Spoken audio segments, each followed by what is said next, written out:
Son of a bitch.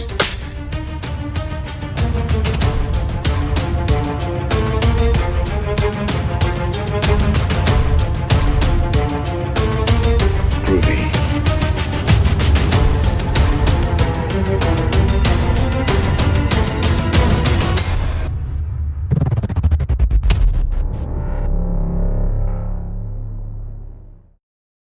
Hey everybody, this is Matthew Movies coming at you with my review of Man on the Moon, the 1999 Jim Carrey movie about Andy Kaufman. I figured, I reviewed the documentary about the behind-the-scenes story of this movie. I might as well watch and review the actual film, which I had seen when it first came out. I watched this movie in the theaters back in the day, and I've always felt like it was kind of underrated. I know that there is a lot of people who enjoy this movie, but I mean, critically, it wasn't exactly lauded, and I felt like his performance didn't necessarily get the acclaim that it deserved. For those of you who don't know this movie, basically, it is a biopic of the comedian, quote unquote, Andy Kaufman, who is this guy who went out there and he was absolutely fearless. And he seemed much more than anything else to be concerned with getting a reaction out of people. I mean, he enjoyed making people laugh, but he also seemed to enjoy making people outraged and just making people emotional in any regard. He seemed to think that that was the key to everything. That as long as he was getting some kind of feedback that was,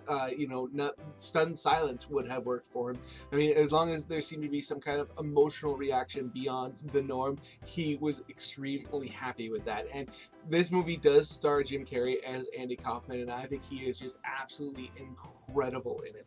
I mean, I thought he did such a great job, and I know that there are people who knew Andy that spoke about how it was like talking to Andy when they were if they were on set and talked to him, or if they just watched the movie, it felt like that he was back, and I thought that was absolutely incredible. I mean, the guy just did such a great job, and it's interesting after watching the documentary about the behind the scenes to see how far he went into the character in his personal life, and I think you can really tell. I mean, he seems to really just be absolutely embodying this role and just channeling a comedian, and in certain ways he was very similar to Jim Carrey, where he would do outrageous things to get a laugh, but at the same time he had much more of a publicly dark edge than the one that Jim Carrey has shown throughout most of his career. I mean, he has admitted to having depression issues and that kind of thing, and struggling with his own emotional well-being, but in public, generally speaking, at least in this era, he was just all about making people laugh or making people cry,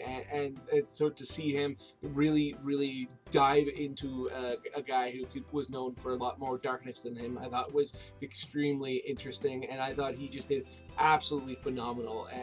For me, I mean, he won the Golden Globe, and I always felt like he should have at least been nominated for an Oscar. I mean, I can't remember who all was nominated that year, so maybe if I looked at the actual performances that were up, I'd be like, okay, I get that a bit more, but I just thought he just did such a great job in this. And he also plays the alter ego that Andy Kaufman played a lot of the time, a man by the name of Tony Clifton, who was just an absolute prick and just outrageous and would do just horrific things, say horrible things to people, and just do everything to get a reaction. And just the concept of Tony Clifton, I think, is amazing, even though, I never have found his character to be all that interesting. When I see him in the movie, a lot of those scenes are less important to me. I mean, I think that they're very revealing as to the person that Andy was, and that aspect of them are interesting, but I have a lot more of an emotional connection when he's being himself. But the idea that he was able to create this character, and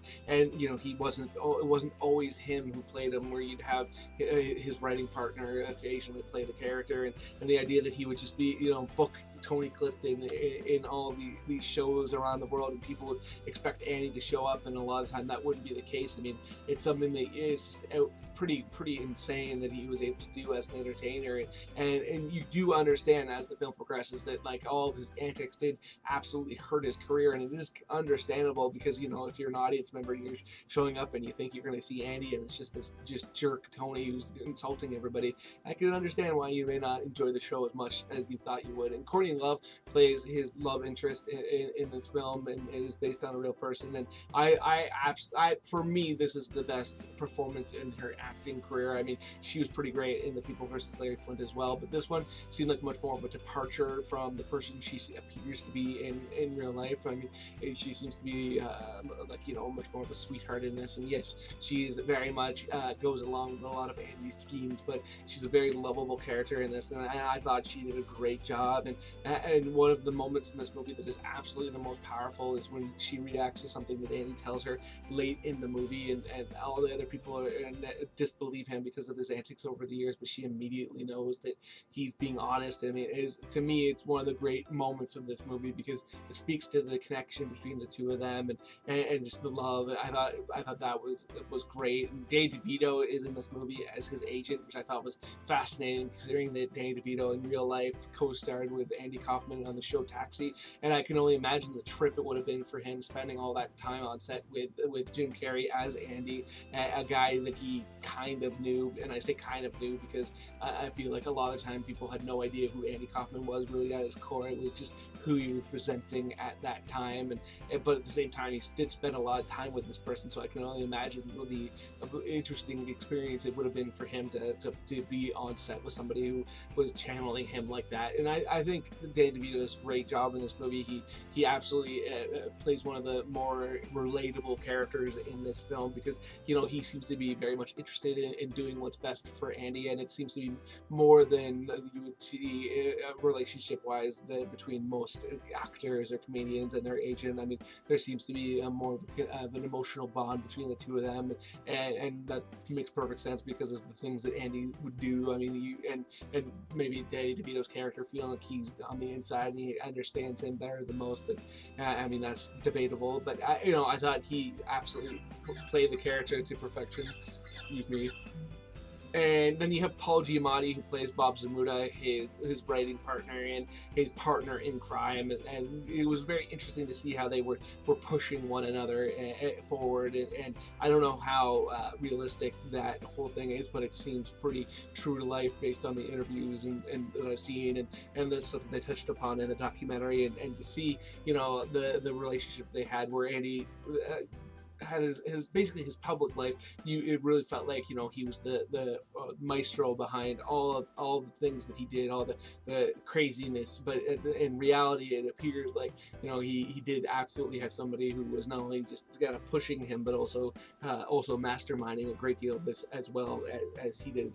Was something I thought was pretty interesting to find out. And then Jerry Lawler is in this, playing Jerry Lawler, which I thought was pretty interesting because one of the more fascinating aspects of Andy Kaufman's life is that he was a wrestling fan, and he ended up actually having like a career in wrestling where he was driving the country and wrestling women, and he proclaimed himself the women wrestling champion, and he would go and he'd say, you know, very negative and insulting things about women and how they should get back in the kitchen and all that stuff, and he just absolutely enraged people. And then you had Jerry Lawler come out as the king of Memphis and stand up to him, and this moment where he supposedly broke his neck, which of course he didn't in real life, but and then they went on Letterman together, and they have this slap that just shocked the world. It was something that seemed like something that nobody knew if it was real or fake at the time, and subsequently Lawler has come out and said that yes, they were in cahoots to a degree throughout all of that. But to see how it actually kind of played out in the movie and Lawler playing himself, I thought was very, very interesting. But for me, I gotta say, you know, characters aside, the most emotional moment in this entire movie, and this is a spoiler, so if you haven't seen this movie, you can turn this review off now, but there late, and again, I'm just going to give you one more warning, spoiler. Late in this movie, it gets revealed that Andy has cancer, and he's desperate to survive like anybody would be, or most people would be in that situation, and he decides that he's going to travel to another country because he has the means to do so. And there's this healer that's supposed to be able to help people, and there's this moment where he sees that the healer is a complete fraud, and that he pretends like he's grabbing the diseased parts out of somebody's stomach by just like going like this and like having water and making it look like it's bloody, but really he's grabbing things out of a bucket that's nearby that makes it look like it's a part of the body. And to see Andy just there and you know, so scared for his life and feeling like this might be his way of fighting off this disease, and then this moment of realization where he picks up on what's really happening. I mean, his reaction is very telling, where he finds it funny because it definitely plays into the type of things that he did over his career, but at the same time it's very emotionally wrought, because you know that it means that he is not going to survive. And obviously as a film goer, you know that he's not going to survive, and you know that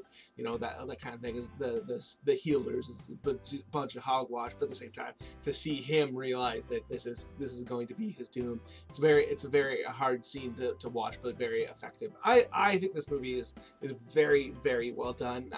I don't understand why it doesn't get more praise. I mean, I don't think it's perfect by any means. If I was going to give it a score out of 10, I'd probably give it about an 8 out of 10, but I love it, and Jim Carrey's performance, and it just blows me away every time. So those are my thoughts on Man on the Moon. Let me know in the comment section below what you think, if you agree with me that he did a killer job in this movie, whatever. Other than that, please hit that like button, hit that share button. It makes it much more likely that other people will come check out this review and let me know what they think, which would be awesome, because I love talking to people about movies. And speaking of which, if you are one of those people who are new here, or you just haven't done it yet, please hit subscribe, hit that notification bell.